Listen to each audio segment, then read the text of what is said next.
আমি দুবারের পঞ্চায়েত এবার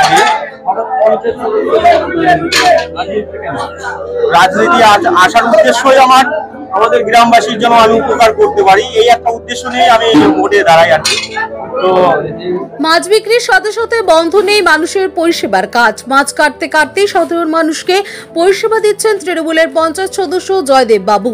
মেঝেয় ছড়ানো রুই, কাতল, বোয়াল সহ বিভিন্ন মাছ, বাটিতে আঁশ ছড়ানোর ফাঁকে দেশি টাটকা মাছ বলে হাঁক দিচ্ছেন বছর 40-এর এক ব্যক্তি। তাকে ঘিরে কেউ বোয়াল, কেউ বা দাম জানতে চাইছেন রুই কাতলের, কেউ বা নিচ্ছে মাছ।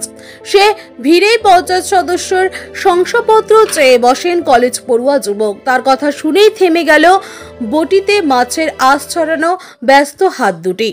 চলছে পঞ্চায়েতের কাজ। পঞ্চায়েত সদস্যের শংসাপত্র ব্যবসার সাথে সাথে চালাচ্ছেন তৃণমূল পঞ্চায়েতের যে কোনো কাজ। সাধারণ মানুষকে পরিষেবা দিচ্ছেন মাছ বিক্রির সাথে সাথে।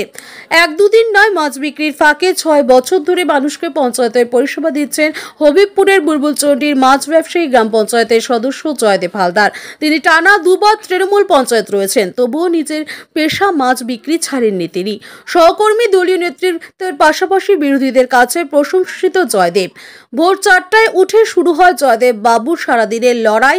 মাছ বিক্রির সাথে সাথে পরিষেবা দিয়ে যায় সাধারণ মানুষকে। অনেক সময় দেখা গিয়েছে ভোটে জিতলেই নিজের পেশা বদলে দিয়ে রাজনীতিতে নেমে চলে।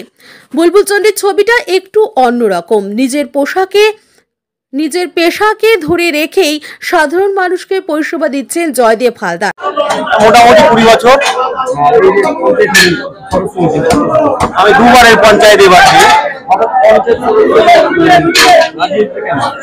রাজনীতি আসার উদ্দেশ্যই আমাদের গ্রামবাসীর জন্য আমি উপকার করতে পারি, এই একটা উদ্দেশ্য নিয়ে আমি ভোটে দাঁড়াই আর কি। তো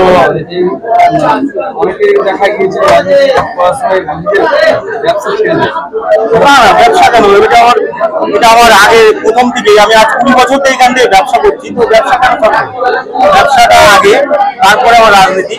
ব্যবসা এখান থেকে যাওয়ার পরে আমি রাজনীতিটা করি, মানে গ্রামের উপকারের জন্য যা যা করবে আমি তা করি। আমার মোটামুটি 11টা-12টার মধ্যে হয়ে যায়, এখান থেকে 10টা-11টার মধ্যে কমপ্লিট করে এখান থেকে যাওয়ার পরে আমি পঞ্চায়েতের কাজগুলো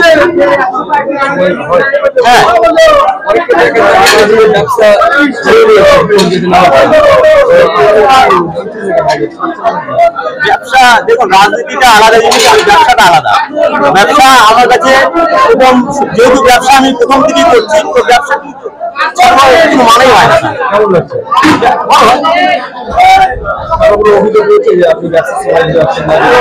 না, কোনো অভিযোগ নাই। আর আমাদের হালদার সম্প্রদায়, আমার যে অভিযোগগুলো যদি হয় কিনা এখানেই হয়ে যায়।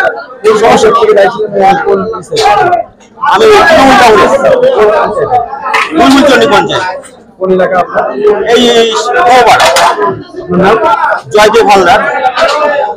যেই জয়দেব হালদার মেম্বার আছেন, উনি কৃষি ও প্রাণী সম্পদ বিকাশের আমাদের সঞ্চালক, খুব অ্যাক্টিভ উনি। আমাদের পঞ্চায়েতে যে গ্রাম তিনি সময় দেন, তেমনিভাবে সকাল ভোরবেলা 4টার সময় উঠে দেখে মাছ ক্রয় করে তারপর সেটা বিক্রি করতে করতে প্রায় 10টা সাড়ে 10টা বেজে যায়। এবং আমাদের পঞ্চায়েতের যতজন সদস্য আছে আমার মনে হয় অন্যতম জয়দেব হালদার, যে নিজের কাজকর্ম সেরে সংসারের প্রতি পরিবারের সময় দিয়ে তার সাথে সাথে মানুষের সেবাও তিনি খুব ভালো করে করেন এবং মানুষের জন্য সর্বদাই এগিয়ে আসেন সবসময়। এটাকে কীভাবে দেখছেন আপনারা? আমাদের কাছে খুব গর্বের বিষয় যে এই ধরনের আমরা পঞ্চায়েত সদস্যকে আমরা পেয়েছি। বিগত দিন 2018 সালেও উনি পঞ্চায়েত সদস্য ছিলেন, এবারও উনি পঞ্চায়েত সদস্য হয়েছেন জিতে। উনি মানুষের জন্য সর্বদা কাজ করেন, পাশে থাকেন, খুব ফ্রুটফুলভাবে সময়ও দেন। কোন পঞ্চায়েত এবং কোন এলাকার সদস্য রয়েছে? আমাদের তৃণমূলেরই পঞ্চায়েত সদস্য উনি। কোন অঞ্চল? আমাদের গ্রাম পঞ্চায়েতের দুবারপাড়া রামকান্তপুর বুথের পঞ্চায়েত সদস্য জয়দেব হালদার। এইরকম সদস্যকে আগামী দিনে আমরা চাইছেন? আমরা চাই যে এই ধরনেরই সদস্য যাতে আমরা পেয়ে থাকি, প্রতিবারই যাতে পাই। কত বড় ছিল, আগামীতেও যাতে এই ধরনের সদস্য পাই, কর্মঠ যে কাজ করে, তার সাথে সমাজসেবামূলক কাজ এবং পঞ্চায়েতটা সামলানোর কাজও। জুস মন্ডল, হবিবপুর পঞ্চায়েত সমিতি অপোজিশন লিডার, বুলবুলচন্ডি চেয়ারম্যান। অঞ্চল চেয়ারম্যান। ঠিক। Bureau report, news for Bengal. This channel does not promote or encourage any illegal activities. All contents provided by this channel is meant for educational purpose only.